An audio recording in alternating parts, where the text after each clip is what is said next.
Rodrigo Pacheco. Rodrigo, ¿qué tal? Buenas tardes. Buenas tardes, Héctor, con gusto de saludarte con varios temas. Bueno, mira, comienzo por la creación de empleo formal. 157,000 puestos de trabajo se crearon de acuerdo al IMSS en agosto. Es una buena recuperación comparado con lo que habíamos visto apenas en julio, que habían sido poco más de 10,000. Esto quiere decir 22% más que el año pasado, que agosto del año pasado.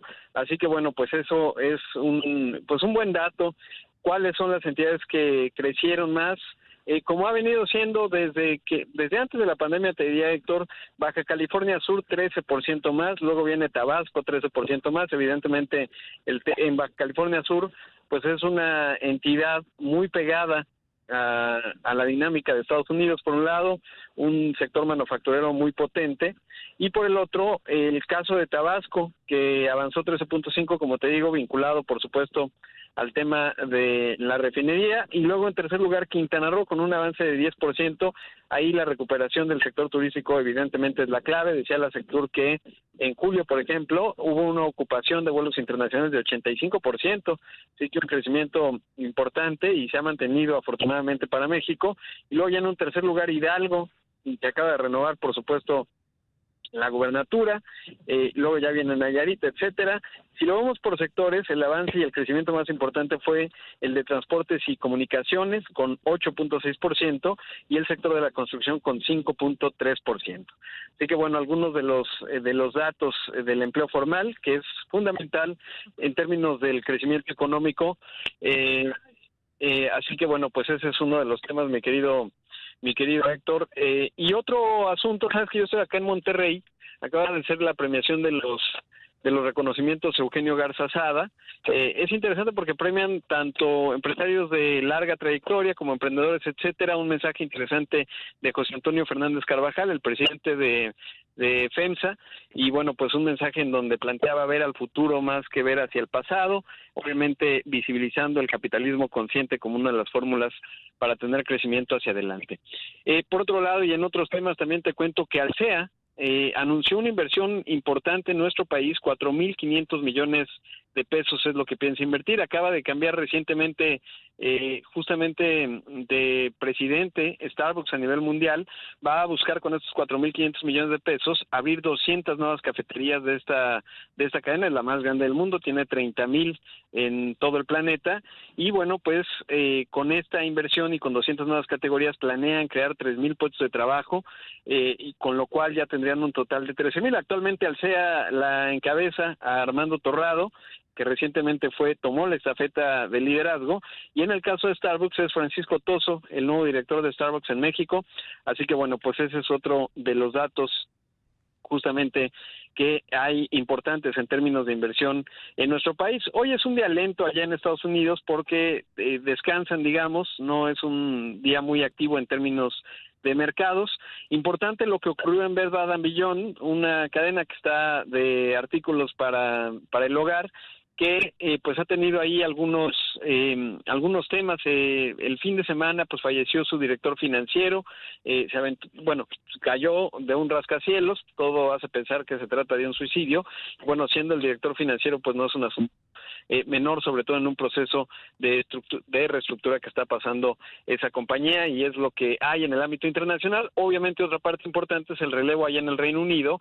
¿Por qué es importante para México? Bueno, es uno de los principales socios comerciales de nuestro país y estamos en el proceso de negociar un acuerdo de libre comercio con el Reino Unido. Luego de que salió de la Unión Europea, pues nos quedamos sin marco jurídico para comerciarlo. Obviamente la relación ha continuado, hay varias empresas mexicanas que tienen presencia allá, y británicas obviamente en México. Ahí está British Petroleum, etcétera, varias.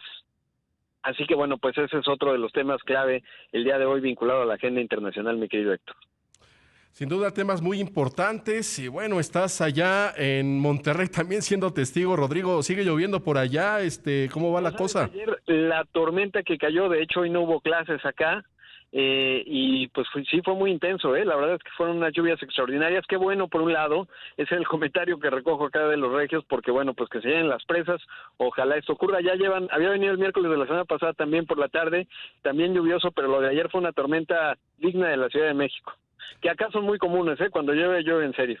Sí, claro que sí, por supuesto. Y bueno, pues en ese sentido, Enhorabuena estando allá en Monterrey. Y bueno, sin duda una noticia muy positiva lo que tú dices, el aumento del empleo de acuerdo con las cifras oficiales.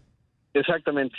Así que buenos datos del empleo, sobre todo porque pues vimos en julio no había sido tan buen dato y eso hace pensar que pues a lo mejor no está tan difícil la recuperación. Vamos a ver cómo se va dando, sobre todo porque pues sí, los datos por ejemplo de la confianza del consumidor hoy muestran el cuarto mes consecutivo de descenso, está en su nivel más bajo de los últimos años, así que pues ese es un asunto también que habrá que observar con mucha atención, mi querido Héctor, pero la señal del empleo formal pues no se ve tan mal. Pues sí, digo, por algo se empieza después de 2 años, más de 2 años y medio de pandemia y esta recuperación. Rodrigo, pues te agradecemos y más tarde regresamos contigo desde Monterrey. Bueno, Héctor, todavía me queda algo de tiempo también contarte algunos otros temas clave en esta agenda. Hay un aspecto importante, fue lo que dijo Carlos Slim a propósito del día laboral o la semana laboral de 3 días. Dice Carlos Slim que lo ideal sería tener un día laboral de 12 horas, jubilarse hasta los 75 años y que la semana, en vez de inglesa, sea justamente de 3 días. Yo creo que es interesante la discusión, no es la primera vez que lo dice, lo ha dicho en varios momentos, ahora lo dijo en el Foro México Siglo XXI que suele organizar cada año, allá ha invitado a figuras muy relevantes como Mark Zuckerberg, etcétera, el fundador de Meta, y en ese contexto yo creo que tiene un punto, digamos, porque ahí viene una automatización y avance de la tecnología que va a generar ciertas redundancias en puestos de trabajo, una población que está envejeciendo y que ya pues el promedio de vida se está elevando año con año, aunque en Estados Unidos por cierto cayó, pero creo que en un país como México en donde el 55% de las personas trabajan en el sector informal, lo platicamos tú y yo recientemente, eso implica baja productividad. Creo que la agenda más inmediata para México es buscar la formalización, cómo generar vías justamente a través de la tecnología en que podamos tener esquemas de generación de puestos de trabajo mucho más ágiles, muy acordes al momento que nos está tocando vivir.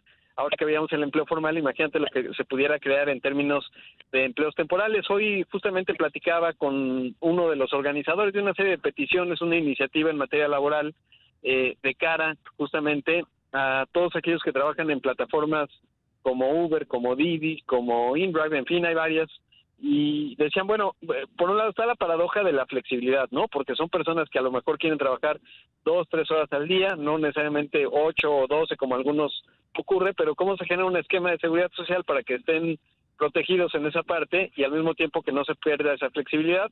Me decía que va a haber una propuesta en el Congreso. Será clave que mantengan los beneficios que han generado estos esquemas de trabajo y que no se vayan a dañar, pero bueno, pues esa es la discusión que se está teniendo en estos momentos. Te digo, pues va a ser seguramente te tocará cubrir algo en el Senado si es que avanza en ese ángulo, y con quien platicaba era Ángel Pasos, que está en una fundación que se llama Frederick Ebert, y yo creo que también que predomine sobre todo un buen diálogo con las empresas, porque en entornos de alta inflación, ya lo platicamos también a propósito del asunto de Volkswagen, que tienen el límite para evitar la huelga el 9 de septiembre, pues que se entiendan las dos partes, ¿no? Por un lado, las empresas, en este caso las de transporte por aplicación, que significan, por ejemplo, más de 500,000 de puestos de trabajo, ¿no? Entonces no es un asunto menor, pero sí que se requiere que tengan, pues, seguridad social, condiciones, etcétera. Sí, sin duda es un gran tema, pues reducir la jornada laboral, elevar también la edad para la jubilación, también es un tema que se debe de analizar. Quizás 75 años es ya mucha edad, ¿no?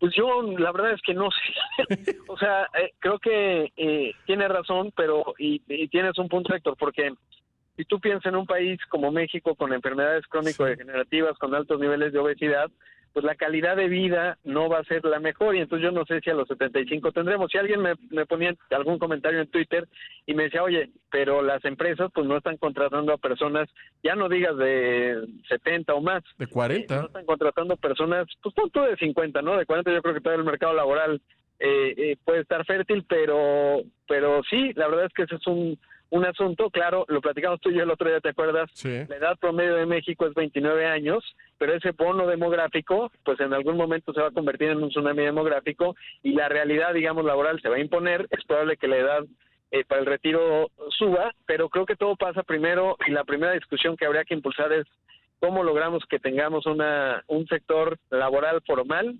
y un sistema de seguridad social mucho más vasto, porque evidentemente lo que hemos visto en los últimos años pues deja muchísimo que desear, ya no digas para los problemas futuros, sino para los presentes. Sin duda son dos grandes temas.